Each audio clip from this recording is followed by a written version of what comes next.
And Chicago's Morning Answer with Dan and Amy continues next on AM 560, The Answer. From the Matrix Home Solutions studios, this is Chicago's Morning Answer on AM 560, The Answer. Listen to AM 560, The Answer, online at 560theanswer.com, on the AM 560 mobile app, on your Alexa-powered smart speaker, on TuneIn, iHeart, and radio.com. If you're looking for the latest news, insight into what it means, and the sharpest opinion, there's only one station in Chicago where you can turn, and it's this one. We're AM 560, The Answer. Top of the morning, Dan and Amy, and as we near the end of the Trump presidency, the White House released a list of Trump administration accomplishments before COVID-19. They note America plus 7 million jobs, middle-income family income increased by nearly $6,000, more than 5 times the gains during the Obama administration. Unemployment rate dipped down to 3.5%, the lowest in 50 years. Wow. You know all this. Additionally, on the score of income inequality, which the left obsesses about, the bottom 50% of American households saw a 40% increase in net worth.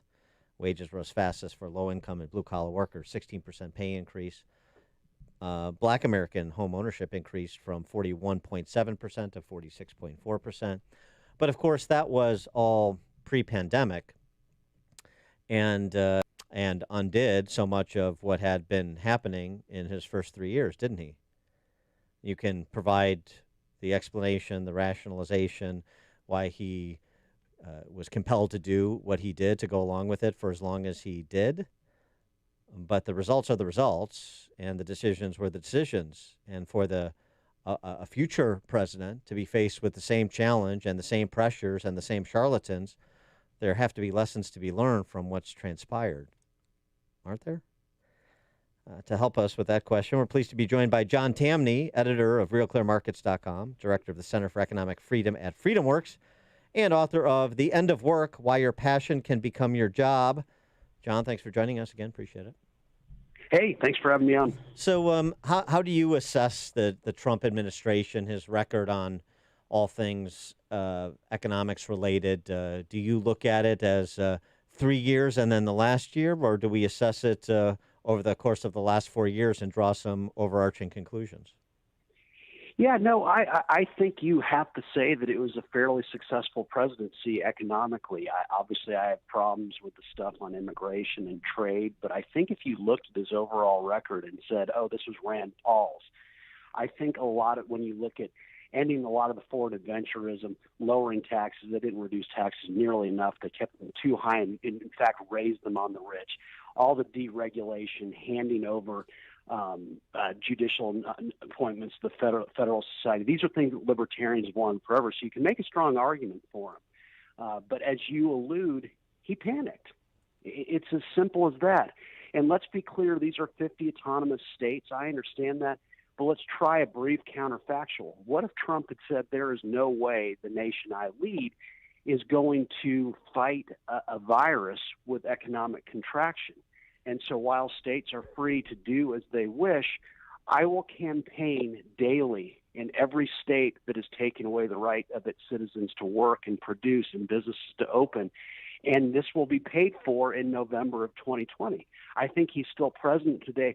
And I would add, I think he gives a lot of governors around the country cover to not do the damage they did. I think he gives world leaders the cover to not lock down on the way to a much better economic situation for people around the world. Well, do you know who advised him that lockdowns was the way to go, or we just copycatted China? Well, let's never forget that China thankfully dithered for months. You know, the virus has been spreading around for months, and there's an argument made, but not by me, but Sunetra Gupta at Oxford, an immunologist there, who she says that arguably the world, including the U.S., achieved some form of herd immunity long before the lockdowns began. I mean, the Chinese didn't do anything. Because what would you do? Historically, the only two answers to a virus are one of two things. Either people develop natural immunity, as in give it to one another, or a vaccine is created. And so China, I thought the whole point was we did things differently from China. That's what conservatives always say. And so I don't think that's a good excuse. What you read is that Fauci and others had a strong influence on Trump. What a mistake. He panicked. Had he not panicked, he's still president today. Now, what are you looking forward to from the Biden administration? Now, it seems like the response from the left, as one would expect, is the only problem with the Trump administration's profligate spending was it wasn't enough. And on tax policy, of course, he went in the wrong direction, reducing taxes rather than raising them. And so that's what we're going to do. Yeah, Biden, I wish someone, and what I've argued is what his top donors will not tell him, is that raising taxes on the rich isn't just about work disincentives. I think our side probably overstates that. I think all three of us right here would work no matter what. We just can't get enough of what we do. I think that Jeff Bezos would work ferociously even if Bernie Sanders were president. But what we can't leave out is that there are no businesses and there are no jobs without investment first. And so when you tax work, when you tax investment at higher rates, which is what Biden wants to do, you're shrinking the amount of wealth available to fund new ideas, to fund new advances. And so if he makes going after the rich the goal of his administration, it's not that he'll fail. Look, Americans are wildly productive people, but he would have a much better economy if he recognized that the quickest way to grow the economy is to reduce the burden on those who have the most unspent wealth, as in the rich, because it's investment that drives growth, not consumption. With respect to Biden's $1.9 trillion relief bill, it includes, I don't know if it includes more funding for gender programs in Pakistan. Gosh, I sure hope so. But I know it does include another $1,200 check for Americans under a certain income threshold. It includes rent forbearance until September of this year. Oh, my God. So what do you think about that as a way to get us back on our feet here? By definition, it's going to shrink or slow the recovery. For one, it's a non sequitur. Was anyone calling for relief plans in February of 2020? No. When people weren't locked down, see, when people are free, their natural state is growth. And so the only answer to a lack of growth is to set people free. But lots of states still don't want to do it. And the Biden administration certainly doesn't want to help that process. And so that's the only answer. More broadly, once again, what is the Biden administration seeking to do? It's seeking to do what the Trump administration tried to do. Let's just put money in people's pockets because consumption will drive growth. No, investment drives growth. So they're extracting yet another $2 trillion from the economy. Keep in mind, the last budget of Bill Clinton in his administration was $1.8 trillion. So they're extracting another $2 trillion to basically take from those with the most and give it to those who will just spend. And that doesn't drive economic growth. That just limits investment. And there's something else about that, too, those checks. It turns out that the economics is pretty clear on this. People don't make long-term spending decisions based on short-term income bumps. And so it didn't work for Bush. It didn't work for Obama. The evidence suggests that the $2,000 this spring didn't work. It's not stimulative. And so neither will the $600 at the end of the year, and neither will this $1,200. It doesn't work that way. It never works that way. If it did, the Fed would have fixed economic growth in Baltimore and Cairo, Illinois, and East St. Louis yesterday. They could just do a helicopter drop of money.